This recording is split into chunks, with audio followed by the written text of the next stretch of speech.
Hey guys, it's your boy Dodo McGee and welcome back to another video. Today I'm going to be showing you how you can play GTA 5 as a police officer using the popular mod Los Santos Police Department First Response, better known as LSPDFR. For those that don't know what LSPDFR is all about, it's a single player mod for GTA 5 in which the roles are completely reversed and you play as a cop on the streets of San Andreas. You can stop anyone, you can arrest anyone, you can respond to robberies, you can even start your own pursuits, which can get a little crazy.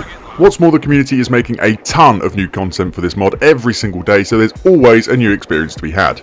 On my channel I usually upload gameplay videos exclusively using this mod to play as a British police officer in this fictional part of the world. So make sure you check out my other videos if you want to see the full potential of what this mod has to offer. If all this sounds of interest to you, then stick around as I'm going to be showing you how to install and get started with this fantastic mod in just a matter of minutes. Let's go.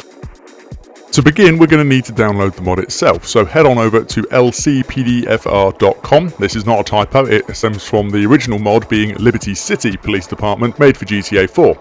Once you're on the homepage, scroll down to where you see the button that says Everything has changed and download LSPDFR 0.4.9. This will take you through to the download page. There's a lot of very important and useful information on this page which we'll come back to later. To begin with though, head on over to where at the top of the page it says download and click the button. Scroll through and read the user agreement, and once you're happy, click agree and download. You'll get given two options of a setup and a manual install. I would personally recommend the manual install as it gives you more control about what's going into your game and it's a little bit easier for me to explain what's going on. Once you've made your selection, go over to the side and click on download. This will take you through to the download page. You'll get a 5-second countdown before your download will start as normal. Once the download has finished, click out of your usual browser and go into your downloads folder. LSPDFR will download in a zip file, so you'll need some kind of software in order to open this, such as WinRAR. At the same time, you'll also need to have your Grand Theft Auto 5 folder open. This can be found in Programs Files, Steam, Steam Apps, Common, Grand Theft Auto 5, if you're using the Steam version. If in doubt, you can always find it as it'll be where your GTA5.exe folder is located. In the LSPDFR zip download, simply highlight all of the folders and then drag and drop them into your root GTA 5 directory. Depending on the speed of your computer, this might take a couple of seconds.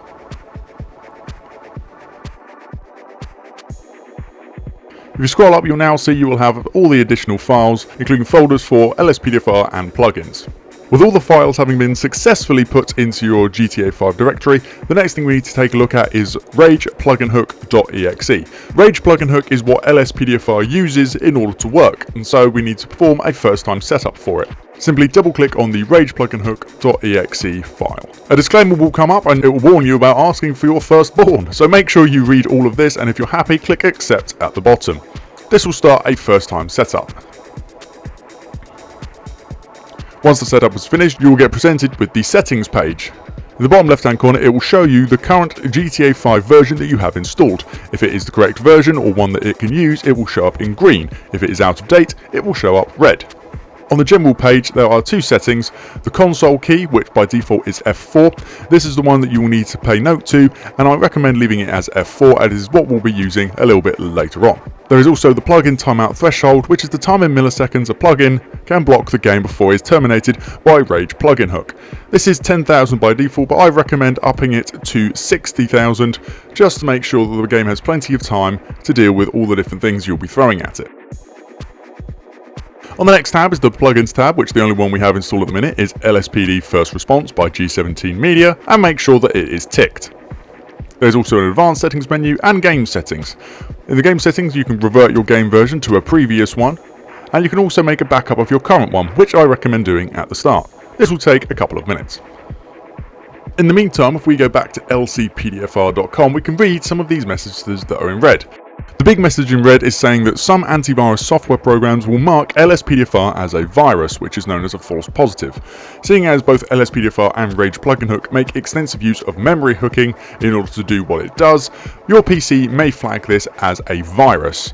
In order to avoid any issues, you need to add LSPDFR and Rage Plugin Hook to your antivirus software's trust list. How you do this depends completely on what antivirus software you are using, and I will leave a link in the description below for a page with help on how to do this for most of the usual antivirus programs. Once Rage Plugin Hook has finished making a backup of your game and you've added Rage Plugin Hook.exe and LSPDFR to your trust list, then you're pretty much ready to go. Once you're ready, go down and click on Save and Launch at the bottom of the page to get going. First time you do this, it'll open a notifications box telling you that you can open the settings page at any time by clicking on Rage Plugin Hook.exe and holding down the left shift key. Once you've read this notification, simply click OK to continue. Once you've done this, you'll see Rage Plugin Hook open and start to do its thing before automatically launching GTA 5 in the regular way.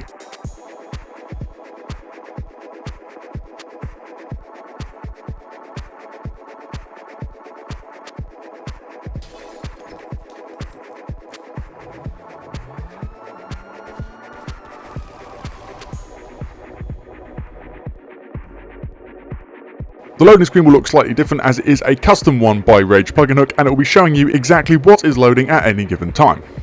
Once it's finished, you'll be dropped off at Franklin's house or wherever it is you last saved your GTA 5 game.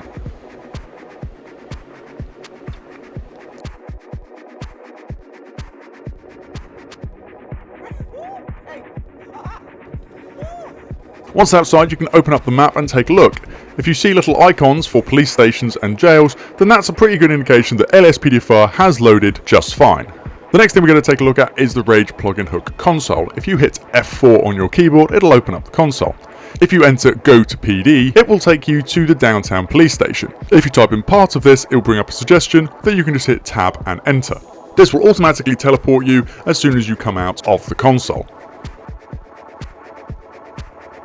Head inside the police station and head over to the back of the office into the locker rooms. In the blue circle, hit E to enter the menu. Inside, you want to go on duty, and the first time you do this, it'll ask you to select a character.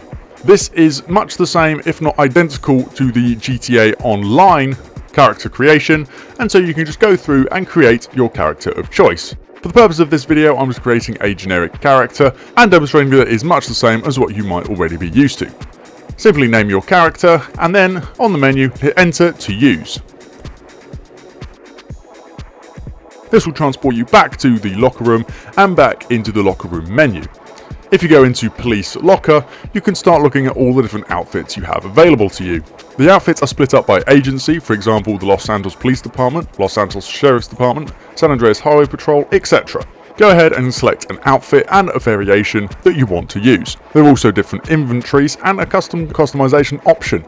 All of these are changeable within LSPDFR, but that's for another video. Once you're happy with this, exit out of there and go down to Police Garage.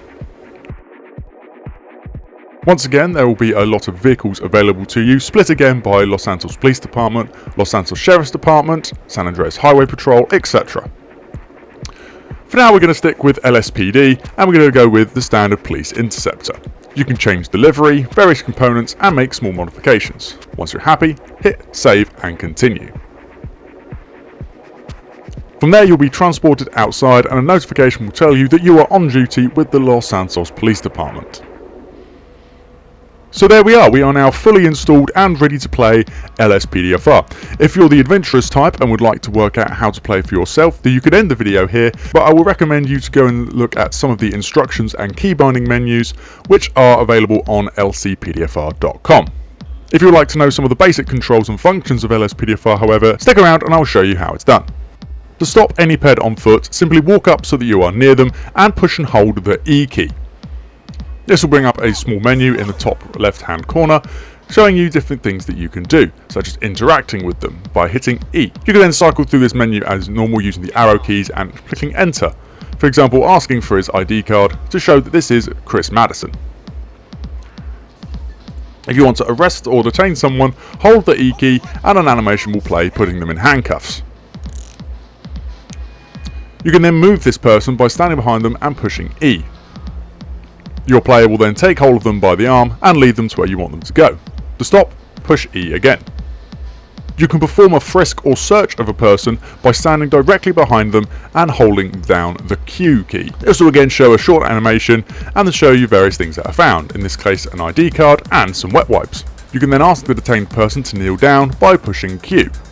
Now's a good time to look at the backup menu. Push B on your keyboard and it will open up the backup menu. Here you will get greeted by a whole range of different backup options, from a code 3 response, a code 2 response, or prisoner transport from various agencies. You can also do things like requesting EMS, fire, and local SWAT teams. For this we're going to be asking for transport from the LSPD and a transport unit. LSPDFR also makes use of a modified version of the standard GTA5 menu. If you push M on your keyboard, it'll open up the interaction menu, which will include many things such as quick GPS, police radio, vehicle options, inventory, and so on. If you go down to police radio and then through, you can request a records check. This will bring up a search bar where you can enter the details of a person you want to run, in this case, Chris Madison. After a couple of seconds, it will show you the results of the records check. In this case, it will show you that Chris Madison has a valid driver's license and no active warrants. The next thing we'll take a look at is traffic stops. This Granger in front of us has just gone through a red light, so let's try and pull him over. When you're in a police vehicle, simply line up behind who you want to stop and push left shift. This will give you a notification in the top left and mark them on a map as a red blip. Note, if you now fall too far behind them, then the blip will disappear. Once you're ready to stop them, turn on the emergency lights with either E or J on your keyboard, and they will automatically find a spot to pull over. Sometimes this is quite clean, and other times it's a little bit janky. Similar to performing a records check on foot, if you push Q whilst in a police vehicle, it will bring up a police computer, where you can search for subject names and license plate numbers. Once you're ready, approach the driver of the vehicle you have stopped and push E to begin speaking to them. This will give you similar options to before, for example asking them for their ID, asking them to step out of the vehicle, issuing them a warning or a citation. If you decide you want to give them a citation, go down to there and you can enter the amount you want to give them a citation for example in this case $50. This will start a short animation with your character writing them out the ticket. Just like before, once you're finished with them, go down and select Dismiss. The next thing we're going to take a look at is responding to callouts. If you go into the interaction menu and go to police radio, you can set yourself available for calls and one will come to you. If you don't want to wait, go down to request a call and press enter.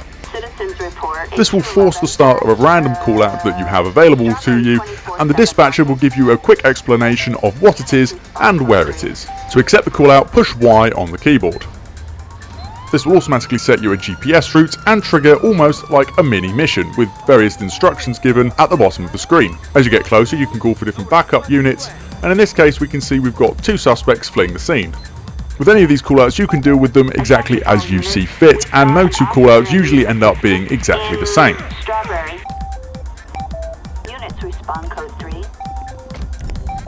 Using the various weapons we have in our inventory, we can taser this guy in order to stop him. To perform a takedown of an armed suspect, point a weapon such as a taser or a gun in their direction and hold down E. This will cause the suspect to either surrender and drop their weapon or turn and fight you. Thankfully in this case, he's decided to surrender and lay down on the floor. Once you're ready, approach the suspect, and then once you're close, you'll get the prompt to hold down E to arrest them. From there we can call for transport as we did before. The last thing we will take a quick look at is pursuits in GTA 5. Now some of these can get really crazy and feature armed suspects, so you're probably going to want some kind of control over what's going on and some of the backup that you have. If you are in a confirmed pursuit, then your minimap will flash blue and red, much like when you have a wanted level in base GTA 5. The person or vehicle you are chasing will also be marked as a red blip.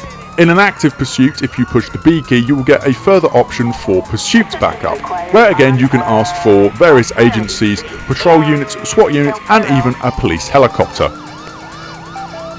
You can have further control over your pursuits with the pursuit menu. You can push N and it will give you various options. You can ask what different agencies should be doing, move the behaviour from pursuit to tracking, which will mean they will just follow the vehicle, enable or disable tactics, and set how you want lethal force to be used when needed. There is also the option, if the pursuit is just too dangerous, to terminate it. Go down to the red box of terminate pursuit and hold down enter, and it will terminate the pursuit straight away. So there we are then guys, a brief look at LSPDFR, how to install it and how to play it. As I said, this is an absolutely fantastic mod, however in its base form it is somewhat limited in what you can do and the amount of immersion you can get out of it. Therefore, if you want to enhance your LSPDFR experience, then there are some mods that you absolutely must have installed if you really want to have an immersive experience. If you want to see what these mods are and how to install them, then you need to watch this video just here. So then, until the next one, thank you all so very much for watching. I've been Dodo McGee, and I'll see you back on patrol.